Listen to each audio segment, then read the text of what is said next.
উত্তর সিটি কর্পোরেশনের অঞ্চল ১, ৬, ৭ ও ৮-এর কর্মকর্তা কর্মচারীদের সঙ্গে নিয়ে মতবিনিময় সভায় অংশ নিয়েছেন উত্তর সিটি কর্পোরেশনের নতুন যিনি প্রশাসক নিযুক্ত হয়েছেন শফিকুল ইসলাম খান মিল্টন এবং তাদের আলোচনার মূল বিষয়টি রয়েছে পরিষ্কার পরিচ্ছন্নতা, মশক নিধন এবং ট্যাক্স কালেকশন।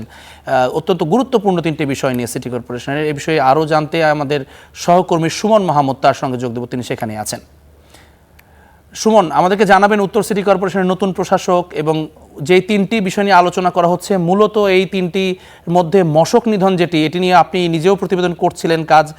ঢাকাতে প্রচণ্ড পরিমাণে মশা বেড়েছে, সেটি নিয়ে আসলে কি ধরনের তাদের আলোচনা হয়েছে, কি উদ্যোগ নিতে চাচ্ছেন তারা? আপনাকে ধন্যবাদ জাবিন।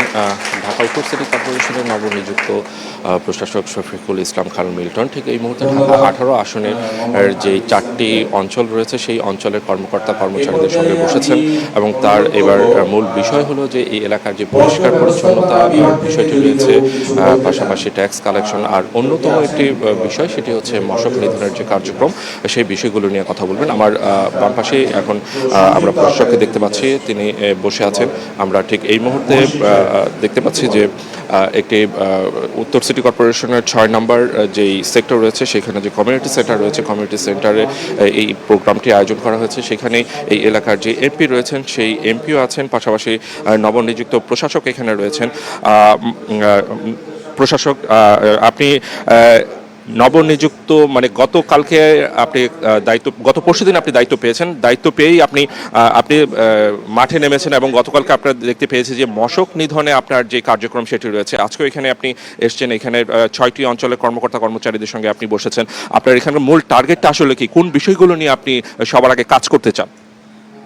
আমি গতকালকে নিজে যোগদান করেছি। যোগদান করেই নগরবাসীর যে সবচেয়ে বড় সমস্যা সেটা এখন বর্তমান মশা অনেক বেশি, সেটা সরাসরি আমাদের স্বাস্থ্য প্রতিমন্ত্রী সহ যেই ওষুধ দিয়ে মশা নিধন করা যায়, নিয়ন্ত্রণ করা যায়, সেই ওষুধটা কি আজও এক্সপায়ারি ডেট আছে কি না, কিংবা সেটা সঠিক আছে না পরীক্ষা করতে কালকে দেখেছি।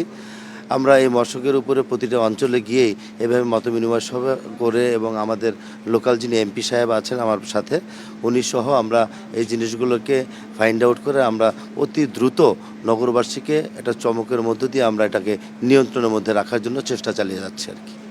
ধন্যবাদ আপনাকে। এই এলাকার ঢাকা 18 আসনের যে এমপি রয়েছেন SM জাহাঙ্গীর, তারও কিছু দায়িত্ব রয়েছে এই এলাকার যেই অবস্থা। জনাব জাহাঙ্গীর, আমরা জানি যে ঢাকা 18 গুরুত্বপূর্ণ একটি এলাকা হচ্ছে এয়ারপোর্ট এলাকা, সেখানে প্রচুর মশা আছে। যদিও কাজটি প্রশাসক বা সিটি কর্পোরেশনের আন্ডারে, আপনার কিছু দায়িত্ব রয়ে যায়, সেখান থেকে আপনার করণীয়টা কি আছে এখন?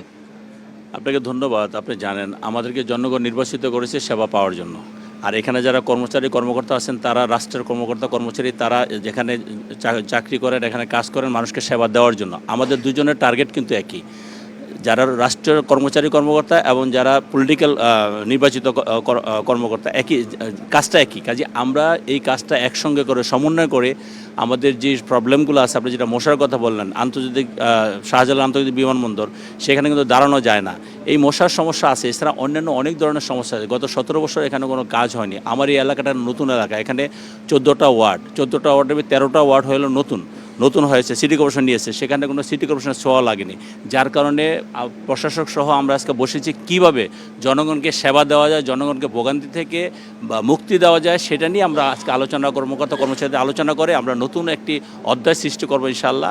আশা করি আমরা সকলে মিলে, আমি একা সফল হতে পারবো না, আমাদের প্রশাসক সাহেব একা সফল হতে পারবে না, এবং এখানে যারা কর্মচারী সকলকে নিয়ে মানুষকে সেবাটা নিশ্চিত করাই আমাদের মূল লক্ষ্য। ধন্যবাদ আপনাকে।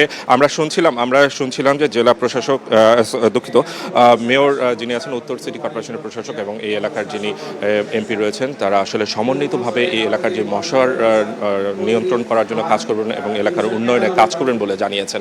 জ্যাভলিন।